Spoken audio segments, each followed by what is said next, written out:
Greetings and salutations, everyone. I hope everyone is doing well still today. I was just sitting here and looking at a couple of things. I was watching an old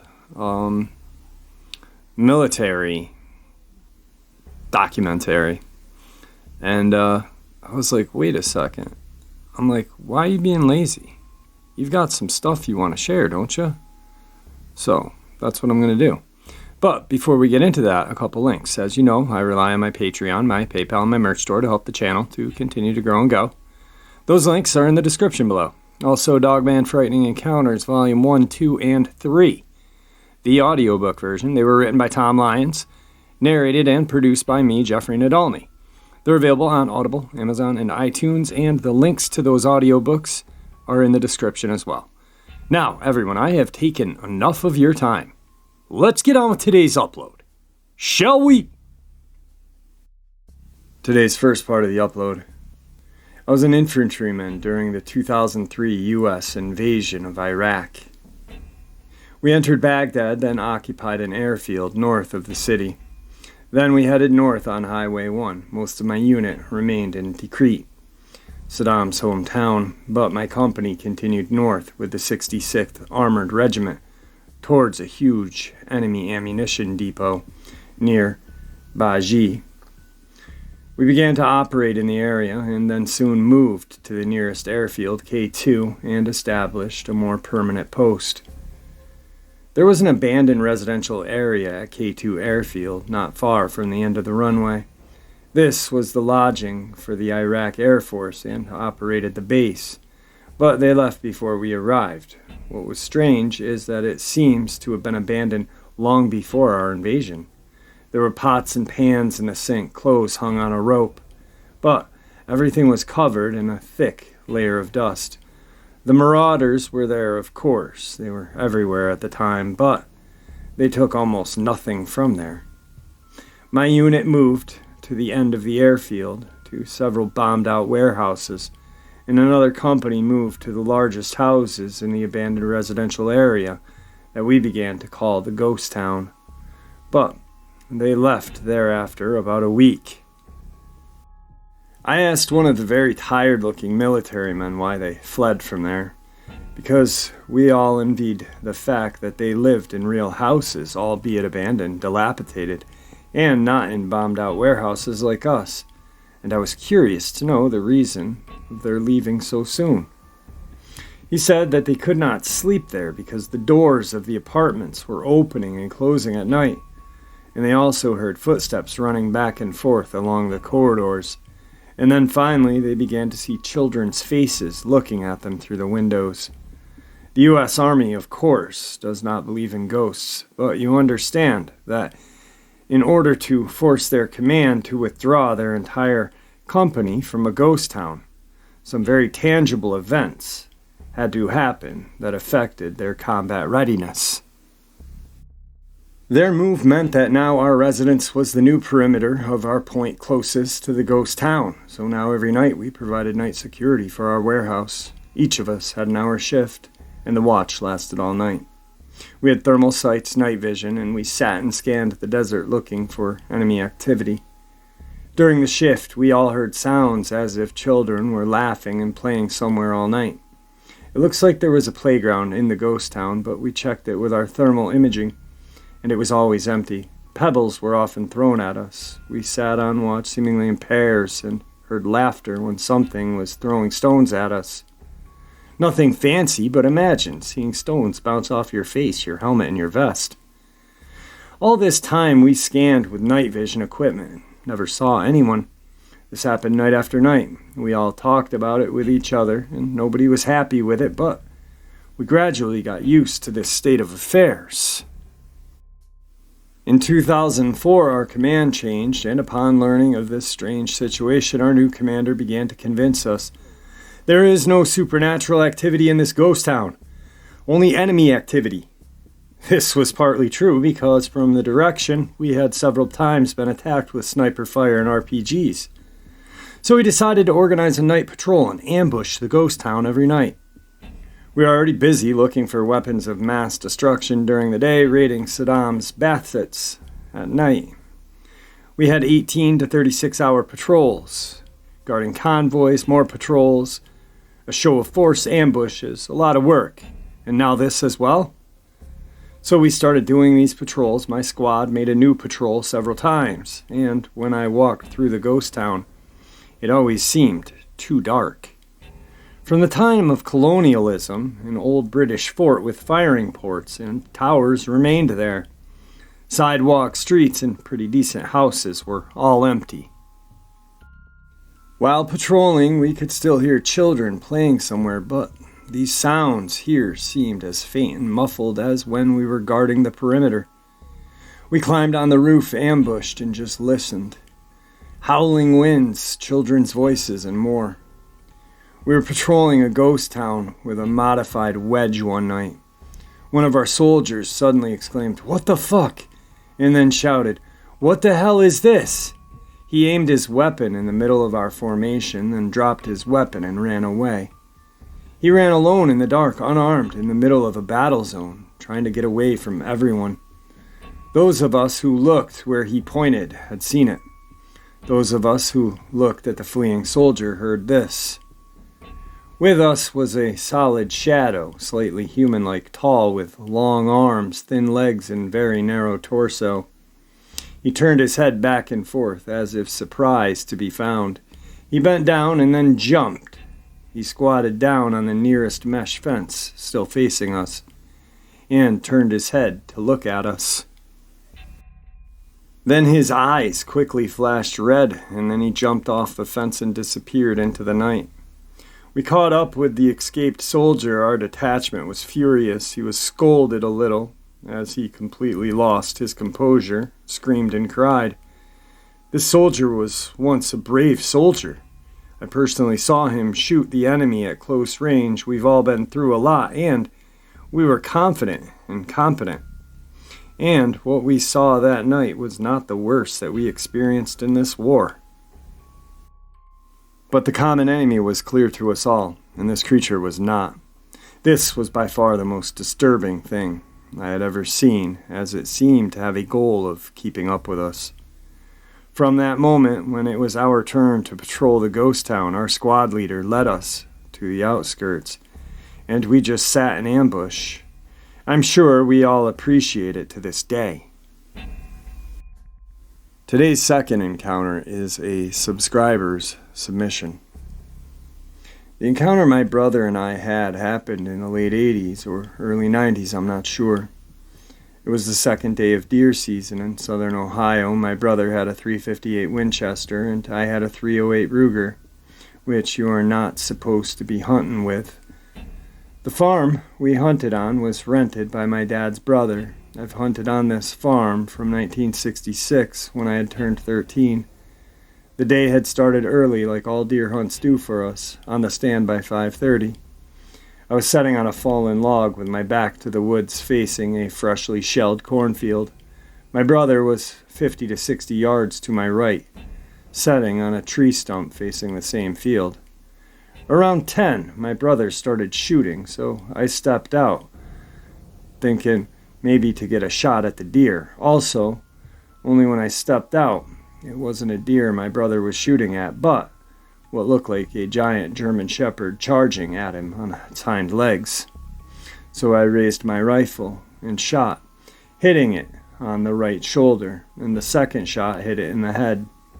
It fell right down as it swiped at my brother, and I ran to where he was.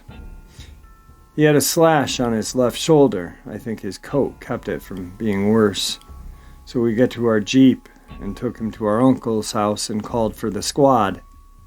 When it came, so did the sheriff and the ODNR, because my aunt said it was a wild animal attack. I have a friend I knew from the ODNR that was hunting on the other farm.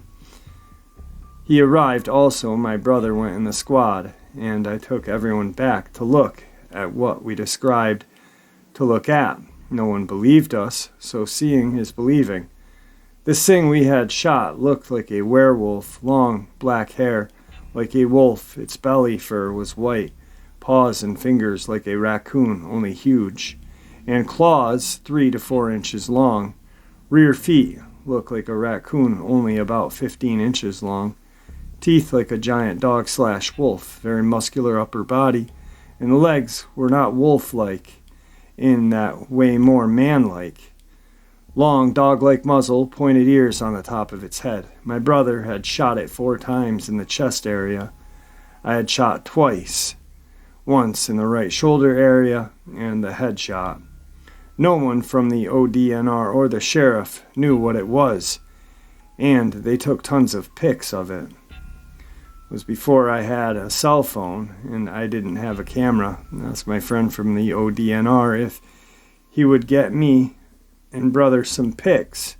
He said yes, and a few weeks later I asked him about the pics, and he said none of them developed.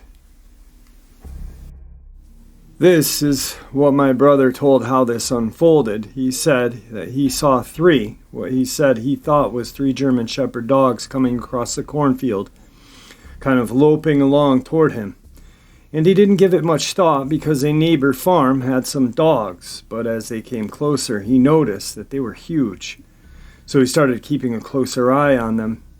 He said when they got about 100 to 125 yards and they stopped, he said the larger one growled and looked like it was smiling/grinning.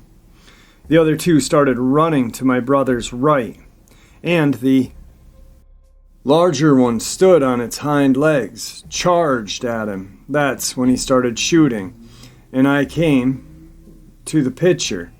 They decided to wait till the next day to retrieve the body. So they left a new ODNR game warden there to stay overnight, and all through the night he heard howls and shrieks, his words. He had fallen asleep later, and when he woke, something after 8, the werewolf body was gone, so nothing was ever done or said about it that I know of ever again. Also, on the new ODNR guy's truck was strange handprint on both doors. Also, I've asked now my retired ODNR friend about the pics several times, usually every time I see him. Says he doesn't know what I'm talking about. Also, this thing looked like a werewolf in Van Helsing movie, exactly like it. Brother was fine, just giant scratch marks on his shoulder and across his chest. Can't even hardly see them today, but gave up hunting after that. I still hunt there to this day, but always take plenty of firepower and ammo.